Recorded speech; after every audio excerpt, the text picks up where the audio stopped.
Bonjour tout le monde, j'espère que vous allez bien, et aujourd'hui nous allons nous pencher sur l'univers de Warhammer 40 000, et plus précisément sur la tristement célèbre Légion de l'Hadesgard. Avant de rentrer dans le vif du sujet, je vous propose, pour ceux qui ne seraient pas familiers avec cet univers, de vous présenter ce qu'est Warhammer 40 000. Je dis ça car si je devais vous décrire tout l'univers, je pense que j'en aurais pour plus d'une dizaine d'heures. Certains s'attendent sûrement à ce que je vous présente le jeu de plateau Warhammer, mais pour ma part, je ne m'y suis jamais vraiment intéressé. Nous nous concentrerons donc uniquement sur le lore. Plusieurs millénaires après notre ère, dans l'impérium de l'humanité, un régime totalitaire, toutes les actions des forces armées sont guidées par un seul et même homme, l'empereur. Éminent personnage, il se fait également appeler le dieu de la race humaine, ou encore le seigneur de l'impérium. C'est après l'ère des luttes, et durant la Grande Croisade, qui dura du 26e millénaire au 31e, que l'empereur unifiait les hommes. Pour l'y aider, le dieu s'entoura de puissants sujets et fidèles guerriers. Nous pouvons citer la garde impériale, ou Astra Militarum, qui est la plus grande armée de l'Imperium et constituée de simples humains. La marine impériale, soit la flotte de vaisseaux spatiaux de l'Imperium. L'Adeptus Mechanicus, qui sont la force de travail hautement qualifiée, servant à construire du matériel militaire sophistiqué de l'Imperium. Bien qu'ayant oublié la science et la considérant comme une force divine conférée par le dieu machine, ils sont capables de produire de réelles merveilles technologiques. Ils habitent des mondes forges, dont le Nexus est Mars. Et enfin, l'Adeptus Astartes, force d'élite de l'Imperium, constituée de 18 légions, avec pour chacune ses caractéristiques, ses rites, histoires. Elles sont toutes composées d'humains génétiquement modifiés et conçus pour la guerre. Faisant 2,20 m de haut et pesant aux alentours de 200 kg, de muscles et d'os renforcés, ils possèdent 3 poumons, 2 cœurs, 2 estomacs. Ils peuvent cracher de l'acide, respirer sous l'eau, manger ou respirer des matières toxiques, et ont assez de force pour broyer le crâne d'un homme d'une seule main. Toutes les légions sont elles-mêmes menées par un primarque. Demi-dieux et enfants de l'empereur, ils sont les géniteurs de leur légion. Mais l'empereur Dieu n'utilise pas toutes ses ressources pour seulement confédérer les différentes factions humaines. En effet, l'humanité ne manque pas d'ennemis. Des milliards de mutants, mais aussi des races xéno, comme les brutales peaux vertes orques, ne vivant que pour le pillage et la guerre, les antiques races des Eldar et Nécrons, refusant de capituler et voulant restaurer leur gloire passée, les tyrannides n'ayant pour objectif que de dévorer toute vie, ou encore le jeune empire Tau qui s'étend à très grande vitesse, n'ont pour ambition que de voir les humains à genoux et de débarrasser la galaxie de leur présence. Mais le plus grand et terrible adversaire que n'a jamais eu l'Imperium est sûrement le chaos. Il s'agit d'une dimension démoniaque étroitement connectée à la nôtre. Cependant, les lois de la physique et du temps n'ont aucune existence là-bas. En effet, le chaos, ou le warp, est constitué d'énergie, ou plutôt d'émotions. Mais pas de n'importe lesquelles, puisqu'il s'agit des émotions des mortels du monde matériel, en l'occurrence, nous. Ces océans et torrents d'émotions, réunis, ont fini par donner naissance à des entités qui ne sont guidées que par les émotions qui leur ont donné naissance, créant des monstruosités ne pouvant être décrites que comme étant des démons. Les plus puissants d'entre eux forment le panthéon démoniaque et sont constitués de 4 dieux majeurs. Khorne, le dieu de la guerre et du sang, n'est que rage et destruction, accumulant les crânes de toutes les espèces vivantes pour son trône. Tsench, le dieu du changement, de la magie et architecte du destin, passe son existence à réaliser de multiples complots que seul lui peut comprendre et qui s'étendent sur des millénaires. Nurgle, le dieu des maladies et épidémies, ne cesse jamais de créer de nouvelles contagions dans son immense chaudron. Et enfin Slaanesh, prince du chaos, dieu des péchés et de l'obsession, est un paresseux qui se complaît dans son palais des plaisirs. Ce qui fait de ces démons la plus grande menace pour l'humanité est leur capacité à corrompre le cœur des mortels en leur faisant les plus belles promesses qui soient, en échange de leurs âmes, c'est-à-dire leur servitude éternelle. Et c'est ce qui est malheureusement arrivé à certains fils de l'empereur Dieu, comme à Horus, son fils préféré et maître de guerre de l'Imperium, mais aussi à celui qui nous intéresse, Mortarion, le primarque, seigneur et père de la Desgard. Lorsque les primarques nouveau-nés furent éparpillés à travers la galaxie, l'un d'entre eux eut atterri dans une lande lugubre jonchée de cadavres en décomposition, dévastée par une gigantesque bataille qui y avait eu lieu. La planète en question était Barbarus, perpétuellement recouverte de vapeurs empoisonnées et dont les montagnes étaient le repère de puissants seigneurs de guerre avides de carnage. La populace, quant à elle, parquée depuis des millénaires dans des vallées sous une chape de brume étouffante, vivait une existence de terreur, tirant le jour sa maigre substance du sol infertile sous un soleil dont les rayons ne parvenaient pas à traverser les brouillards, et terrorisée la nuit par les choses affreuses qui hantaient les collines avoisinantes. Le plus puissant des seigneurs de guerre se tenait au milieu du champ de bataille, contemplant sa victoire, lorsque le silence macabre fut brisé par les cris d'un bébé. Il faillit mettre un terme à sa vie, mais il se ravisa en considérant qu'aucun homme ordinaire n'aurait pu résister aux miasmes empoisonnés des hauteurs de Barbarus, et encore moins un enfant.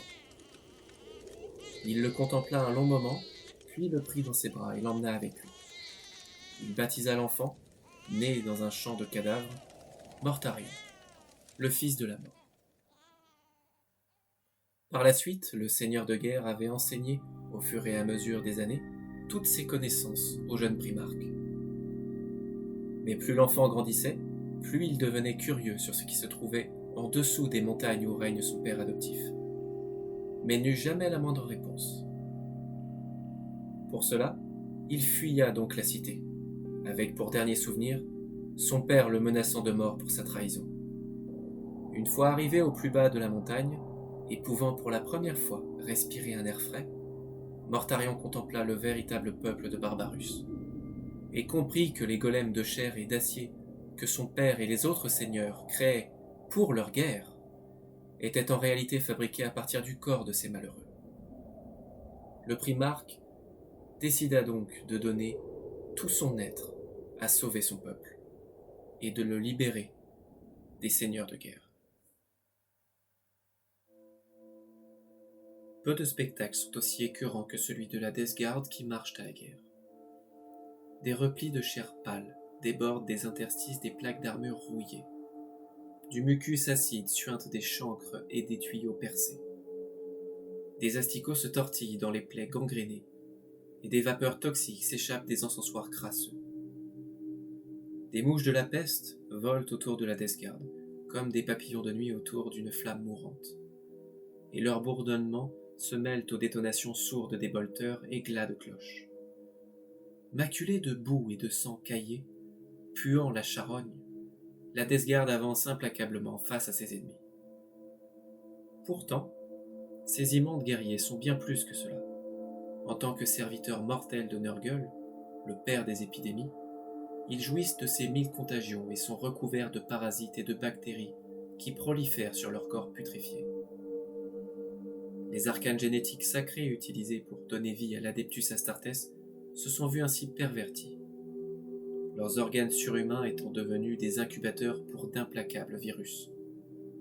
N'importe quelle créature ravagée par tant de maladies mourrait en un simple battement de cœur. Toutefois, la Desgard est maintenue en vie par les énergies régénératrices du dieu de la peste. La douleur et la souffrance sont des maux qu'elle inflige sans plus jamais les connaître, et la peur est devenue un concept inconnu. Ces guerriers peuvent continuer le combat en dépit de terribles blessures, comme une éventration ou une amputation.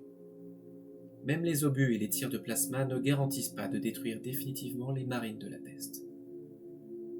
La Desgard a donc pour habitude de favoriser les guerres d'usure. Mais ces soldats ne furent pas toujours ainsi. Durant les jours de la Grande Croisade, lorsque l'Imperium cherchait à reconquérir la galaxie, Ils étaient aux côtés de l'empereur pour se battre. C'est alors que survint l'hérésie d'Horus. Les royaumes de l'humanité brûlèrent dans les feux de la trahison, et la moitié des légions Space Marine se mirent à prêter allégeance aux puissances du chaos. Les primarques hérétiques menèrent donc leur légion de traîtres. Mortarion était un guerrier, mais dont l'âme était consumée par l'amertume et la rancœur. Jamais il n'avait pardonné à l'empereur de s'être interposé entre lui et son destin.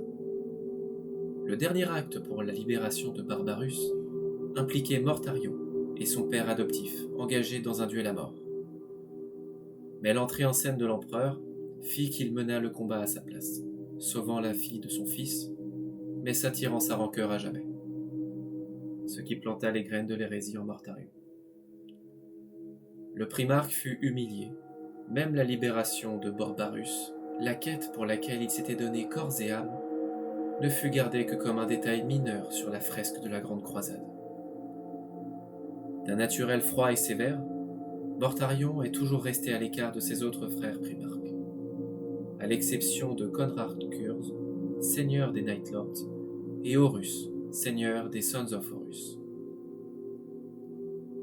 Cependant, les mutations et infections dont est aujourd'hui alimentée la Death Guard ne provient pas d'un quelconque rituel accompli par la Légion, mais d'un pacte que Mortarion a de vive voix directement réalisé avec les puissances de la ruine. En effet, lors de l'hérésie, la Légion s'était engagée dans un saut dimensionnel dans le Warp pour atteindre et envahir le bastion de l'humanité, Terra, aux côtés des autres légions traîtresses. Mais ce qu'ils n'avaient pas prévu, c'est que durant ce voyage, une étrange maladie, et très puissante, se propagea de vaisseau en vaisseau, contaminant chaque individu, les tuant à petit feu. Même l'extraordinaire système immunitaire des Space Marines de la Death Guard, pourtant habitués aux pires environnements de la galaxie, ne put que capituler face à ce fléau.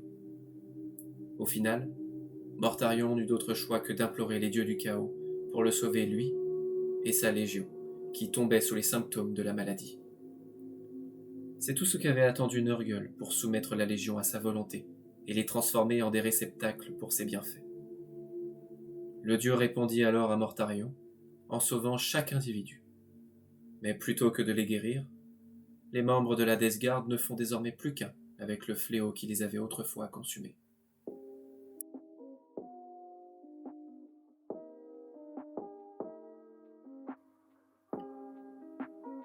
Je vais commencer cette partie en vous disant simplement que j'adore Warhammer.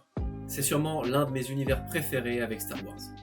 En même temps, je pense que certains d'entre vous l'ont sûrement déjà remarqué. Après tout, ce n'est pas pour rien que plusieurs des illustrations et concept art de cette chaîne soient très liés à l'univers de Warhammer. Je tiens donc à vous prévenir que vous allez en voir passer un paquet dans le futur.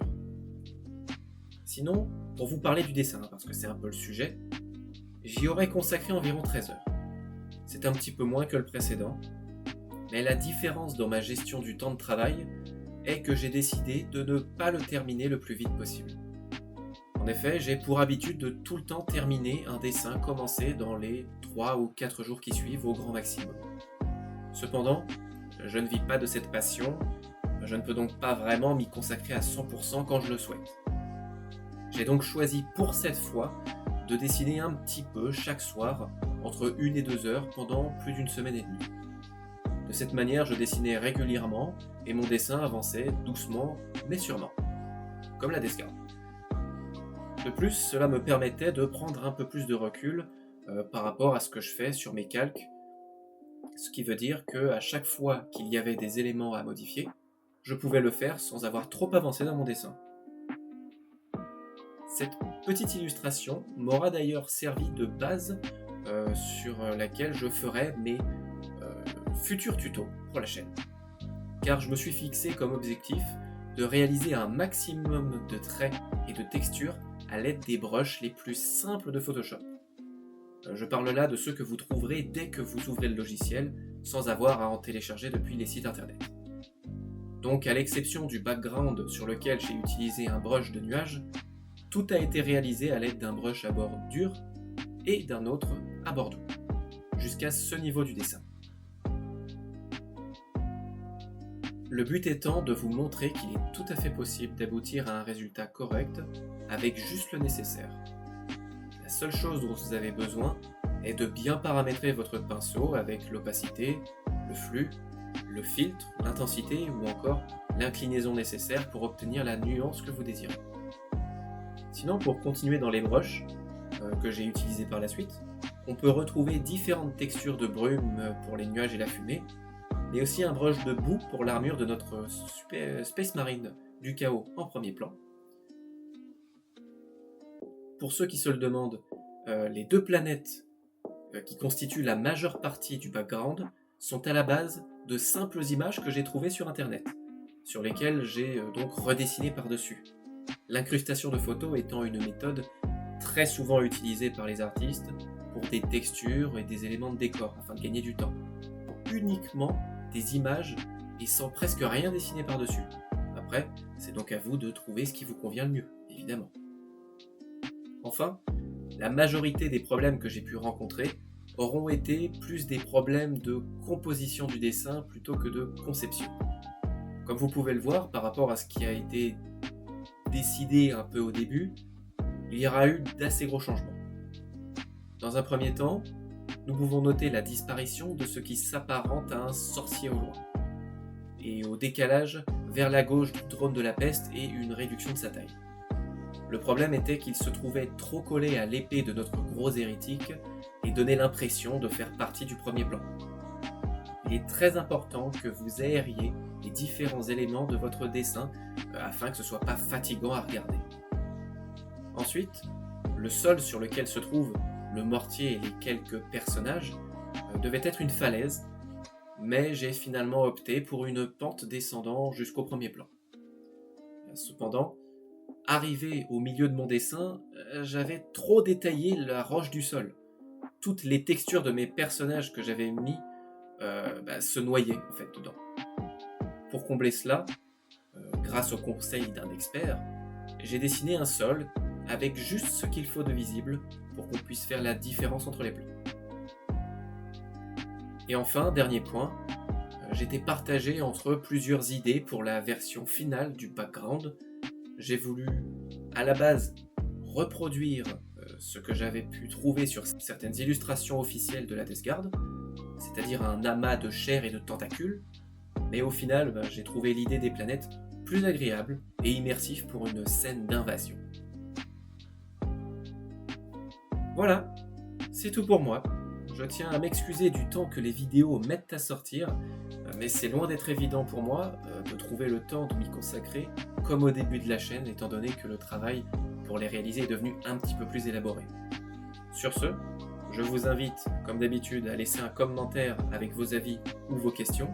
Je les lis tous et y réponds, donc profitez. Allez, à la prochaine tout le monde.